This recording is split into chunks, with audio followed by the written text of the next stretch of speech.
Hi, Starting. everyone, and welcome back to Earl Grey. We have a very special guest joining us on the show. You may know her as the voice actor of Toph in Avatar The Last Airbender. We have Michaela Jill Murphy, also known as Jessie Flower. Welcome. Thank you so much for having me. It's so cool talking to people who are so far away from me. So thanks for reaching out. So, first of all, I have to say I am a huge Avatar fan. I am so excited to have you on the show. Very sweet. Thank you. Thank you. And I wanted to ask, so you joined Avatar The Last Airbender in season 2 when the gang was already established. What was that like coming into a show that had already had that like dynamic set up? Um, I think it's a testament to Mike and Brian being great writers and great creators because I didn't feel awkward at all. I mean, I was also like a 12-year-old, so I feel like my general just confidence of, you know, pre-teendom was there. So I didn't walk in being like, oh, like everybody else has already been established. I'm like, cool, I'm tough. Like there was really no second thought on any of it. Which I guess is, they cast me accordingly based off of that attitude. But I think the dialogue and kind of the meshing of the new dynamic between all the characters was very well directed. That's also a testament to our director Andrea Romano, because she did that so beautifully. The first couple episodes where they like are all figuring out how to work together, and Toph is like, "I can carry my own weight," and Katara's like, "No, help us! What are you doing?" And just dealing with all that. It was a lot of fun. I feel like that was probably the most collaborative job that I've ever had because a lot of the times Mike and Brian would be like in the room listening to the episode, like listening to the actors record. There were always a couple of sound engineers, sometimes other artists and like people who worked on the episode would come in and listen too. And that's not normal. A lot of times it's just the actor in the booth with like the director in the other room. And it's like two people, maybe, another sound engineer or something like that. But I remember a lot of episodes had like so many crew members from the show, like they're listening and watching and kind of hanging out. And that was just a little different than a lot of the other projects up to that point. So yeah, it felt easy, but I know it felt easy because everybody else did their job really well. So yeah, it was pretty seamless. Yeah, that's really cool to see that you slotted in basically Yeah. into this already established dynamic. And I wanted to ask, so did you meet the other actors while you were recording the show? Some, most, I guess, most at some point. None of us met Aang, though. None of us met Zach because he was all the way in New York. All of us were in LA recording. So we finally met the Avatar during the finale screening. I guess they had like a screening of the last two episodes, part three, part four of Sozin's Comet. And so we watched that on like a lot, not like a Paramount lot, and like Zach flew in from New York, and everyone's like the Avatar. So we finally met Aang. But yes, during regular recording, I sometimes recorded with Jack, who voiced Sokka, occasionally with May, who voiced Katara, and Dante, who voiced Zuko, of course. And then we had some other people come through. I met Mako a couple times before he passed away. And then, Greg took his spot and I was there for one day when Mark Hamill was recording, his Fire Lord line. So yeah, I got to meet a good number of people over the course of my time recording. I think, I met Suki as well, Kylie. Yeah, so we didn't always all record at the same time, but over the course of the 2 years of recording, I made some decent headway where I think I met mostly everybody else in the cast at that point. So that was good, I guess. Just Yeah. waiting on Twinkle Toes.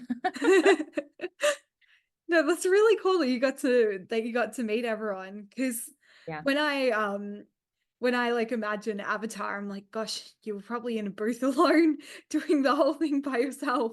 A lot of times I was. A lot of times I would say it was probably 50-50 for when I was alone versus when I got to record with somebody. Just depended on scheduling. Yeah, it's cool that they managed to tee it up so you guys got to meet each other, and that also would have helped as well, like when you're imagining, like, doing the dialogue because you 100%. can imagine who you're doing it with. Yes. Absolutely. Was there a favorite episode or favorite line that you've got? I really like, personally, I like the episode The Library. I think it's really pretty. I think the lore is gorgeous. I know that the owl's like a little creepy, but I think he's beautiful. I also think that just the general theme of like how powerful knowledge is, both for good and for bad kind of thing. I don't know, just cool concepts in that episode. But Tales of Ba Sing Se is a close second. Recording wise, I I really remember recording the Melon Lord episode because I had laryngitis that day. So we did all of the normal lines and saved the I am not Toph, I am Melon Lord line for the very end. And you can kind of hear my voice, like I put on a voice where I kind of go like, I am not Toph, because my voice was just not doing it. It was not cooperating. It was the end of the session. Every time I tried to like go above a certain note, I guess, my voice would just cut out. And so we had to kind of put on this like I am not Toph thing, and it ended up working, but that was probably the toughest day of recording just because yeah, I was trying to finish the last lines with kind of no voice. So I remember that day. Aside from that, the finale was really fun to record because there were like 14 of us all in the booth, just like all stuffed in there. And so having us go through pages of dialogue at a time, it really made it feel like the whole story was kind of alive, which was really cool. And yeah, so library, Tales of Ba Sing Se, and like the finale, and then Melon Lord. No, they're all really great episodes. Honestly, I would struggle to pick like a favorite Avatar It's episode. hard. They're all good, you know. It's really tricky to pick a favorite. In a previous interview you did, you mentioned that so when you were Toph, you were basically the same age as Toph, and Mhm. the industry goes through periods of like casting kids as kids and then casting adults as kids. What kind of roles are you auditioning for now? It all over the place. And I think it's not set in stone like, oh, we definitely everybody's just focused on kids now, or we definitely want over an adult. I just think, it kind of wavers in and out of just that happening more or not. I don't think it's like a set like Hollywood thing. I've just noticed it shifting. Um, Gosh, I'm trying to think of like this past week I've sent in an interesting batch. It's everything from just like angsty normal 17-year-olds to very ethereal, like ageless, like witches kind of in their early 30s to, you know, dramatic over boisterous like mothers to like weird little mushrooms, in a forest, to like, dinosaurs hanging out in middle school. It just like you just don't know what you're gonna get in the animation world. I do think that a lot of yeah, I don't know. I really don't know. I think a lot of people still like the idea of using like authentic age, authentic ethnicity, authentic, et cetera, et cetera. Um, but if there's a 20-year-old who's like just nails the voice and they don't find a 13-year-old who does, they would rather use the 20-year-old than a 13-year-old. But yeah, age ranges are all over. Sometimes I'll get 5, 6-year-old and up through mid 30s. So it just depends. Yeah, that's really cool because again, I've started getting into cartoons like slowly, Mhm. slowly, and I was looking at the Dragon Prince as an example, and I noticed that you've got Jack DeSena as Callum, who's, an adult, but then you've got, oh my God, I'm just drawing a blank, but the voice actor who plays Prince Ezrin is still around Ezrin's age. And Yeah, so I was thinking maybe they're doing a little bit of both. I think it just depends. I mean, in my opinion, if you're trying to create the most authentic version of a story and a character, you don't care about any of that. You're just trying to find who has the essence of the character. But what a lot of people, maybe when I was recording, and so maybe this is why I think this way, a lot of people are so used to using adults. And then people were like, guys, we're missing some of the authenticity because we're just using adults. And so, because when I started voice acting, kids in VO wasn't as popular as it is now. So I think maybe that's why I think there was such, a focus on it at the time, because it was like, hey, we are missing the mark here. We could actually have a 10-year-old who is really emulating being 10, and we'll get really good stuff out of that, as opposed to like having a 25-year-old emulate a 10-year-old. And I think things have balanced out since then. But I think since it wasn't as popular yet, that maybe that's why people were like focusing on it more, or people just said that they were. Who knows? But if you're making a show, if I were making a show, I don't care where you come from, how old you are, what's going on. If you make that heart, that little fire come alive, because it happens pretty quickly. Apparently, I haven't really been on the other side of like casting that often, but as soon as you hear, see, kind of the general energy, it kind of just clicks and you're like, oh, yes, that. Okay, more of that. And then you're not like, oh, but are they seven? It's like, I feel like once you find the character, then you're just like, I found the character. Yeah, true. It's so important to cast the right person in the right Yeah. role. It's Uh, it's so every single piece of how a show gets made, I realized more and more as I get older, is so delicate. The fact that anything amazing gets made and then released is kind of a phenomenon because every single character, the color grading, the music editing, the actual shot list, the cinematography, the script, the dialogue, the just everything is so important to have the final image be what it is. Um, and then to have it greenlit by the studio. And then, it's just like there's so much. Now that I'm like older and just realizing how many people are involved in the process, how many okays you have to get to even get to the next stage of producing something. Yeah. So casting is huge. Huge, huge, huge. I mean, yeah, I don't know. I don't know if you guys is Friends popular in Australia at all? yeah, I'd say it Okay. is. Okay. So There was I feel the like whole that's Friends experience thing in there you Carlton go. Okay, recently. good. So I feel like I like to use Friends as an example because I'm sure there are tons of other incredibly talented actors who could have been any of those characters and like it would have been as, funny and fun, whatever. But the way that each of those actors inhabited their roles made it exactly what it is and made it what is so amazing. Like they were allowed to flourish in kind of those characters and play and like really make it their own. And without that, it would not it would not land. Like the writing can only be so good. Like who you cast really changes the whole game. Um, so yeah, I'm also saying that to myself as I start to write more and think about like doing stuff more on the production side, as well, just because I feel like people are making Hollywood's making lots of interesting decisions these days, and I'm like, man, what's happening? Let's get in there and like make some decisions ourselves. Like, change the trajectory of the industry a little. So we'll see what happens. Yeah, it's very interesting, and I agree that that when you're making a character, you can start with an idea in mind, but it's the actors who bring that to life. Yeah, whole different level. Earl Grey is produced for radio broadcast on SYN. Hey everyone, welcome back to Earl Grey. I'm Samantha Fremont, and I am on the show with the voice actor of Toph in Avatar: The Last Airbender. This is Michaela Jill Murphy, also known as Jessie Flower. Welcome back. Hello. Thank you for having me. Happy to be here. So, following Avatar: The Last Airbender, the next avatar in the cycle is Korra. And Toph appears in her show as well, we find her actually in the swamp. And Yes. I want to know, why do you think that Toph would choose to live in the swamp? I think Toph was always meant to live in the earth.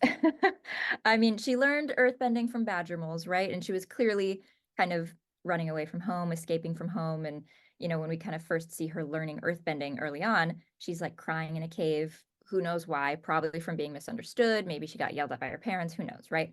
So she's always kind of wanted to be away from that. And I think she's always liked doing things herself. I mean, we see her be aggressively independent. She likes marching to the beat of her own drum. She's like, I can carry my own weight. Like she's used to being independent. A lot of people are like, why did she become like the police chief? Because she was so sick of like following everybody else's rules. So then she just became in charge of them so that she wouldn't have to answer to anybody else. But then I'm assuming that she realized, wait a second, why am I trying so hard? Why am I putting up with any of this? Never mind, no people, I'm out. And then she just pieces out and goes to the swamp. I really think that's probably what happened. She's like, oh man, I don't want to answer to anybody else. So like, I'll just be in charge. And then she's like, this is so much work. What was I thinking? I'll just go live in the dirt. So Y- that's why I think she went to the swamp. Yeah, because I was actually going to bring up her being the police chief prior to this, because, Mhm. yeah, I was actually wondering, do you think that potentially the war and the finale episode of Avatar: The Last Airbender changed how Toph views Hmm. rules and, why they exist and why they're enforced? Maybe. I also think that she, we watched her learn kind of sand bending over the course of the show, because obviously in the library, she can't really see, and she can't really sand bend. And then by the time they're at the beach later in season 3, she figures it out and has that whole like kind of sand village thing that she's bended. So I think probably while learning that, while figuring out metal bending, while teaching Aang, you know, discipline and like I guess education are actually really, really helpful. They're not hindrances, they're stepping stones. And so I'm sure, especially when they were like in, full battle, she was like, thank goodness we practiced because like they were hanging on for their lives, literally. Um, so yeah, probably. I would say any big battle like that changes the trajectory of how you think about everything. Yeah, it's a really big it's a really big thing, and we can see at the start of The Legend of Korra just how much it has shaped the Avatar universe. Everything. I do want to ask also, apparently there is an adult gang movie in the works. Yeah, apparently coming out fall of next year, 2025. So what do you hope to see from Toph in that film? I honestly have no idea. I feel like I don't really have expectations for anything. Maybe that's just because I'm constantly auditioning and traveling and like putting myself into other characters and scripts. But people are like, oh, what do you want this to? And oh, what do you guess? Not just for Avatar, but for anything. Season 3 of Bridgerton or whatever, or 4, I guess now.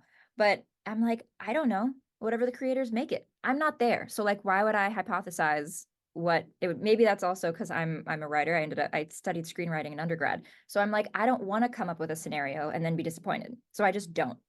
I have no expectations in the best way possible. I'm like, they created the original, they created Korra, they've created all these comics. They'll figure it out and then we'll watch it and it'll be great. So maybe that's a bit of a boring answer, but I really don't have any expectations. Um, yeah, no, other than just kind of being excited to see everybody grown up a little bit. I think that'll be cool. Yeah, because again, that is absolutely not a boring answer at all. Because again, I'm also one of those people who, when a new show's coming out, I do like to make my own theories, but I also like to see what people actually, like what the writers actually came up with themselves, because sometimes it's better than what I could have imagined. Absolutely. Yeah, and I wanted to ask, so you went to Yale to study screenwriting. How has that changed your perspective on making TV and films? Well, I started university as pre-med. So after Avatar, I stopped acting for a while. I was super math and science based and focused on pre-med. Ended up changing into screenwriting just because I didn't really know what else to do. I like realized pre-med wasn't for me, and I was like, I don't know what to do. And so I ended up finding screenwriting, loving it, majoring in it.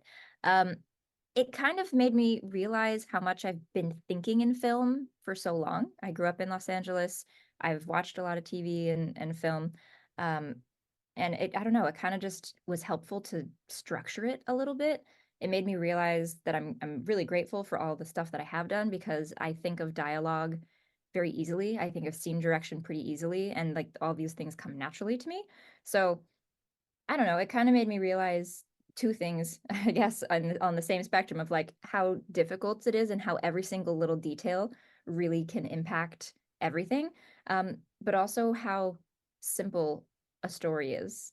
It's kind of both. So I guess anytime I'm thinking about a character or a story, I kind of keep in mind that like, yes, like every little look, like kind of the little twitch of the shoulder for any Pride and Prejudice fans, any stretch of a hand, any little movements really make a huge difference, but also don't overcomplicate it. In my head, you can really only talk about two things, and it's love or death or both. And like anything in life is love. If you're raising family, if you're trying to get a raise at your job, if you're taking care of a dog, those are all versions of love. Or death, like the end of something, the loss of someone. And that's really it. So it's kind of it's complicated, but it's so simple.